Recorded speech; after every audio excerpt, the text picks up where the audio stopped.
छोटे मोटे गिफ्ट एगो किन ली हाँ, सूट बूट मन पहिन ली हाँ।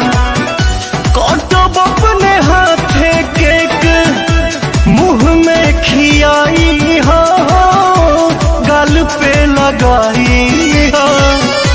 मनतावे बर्थडे 18वां घरवा, जान हो जरूर आई हा। भाभी के फुसिलावले बानी, फ्रेंड हो बतावले बानी।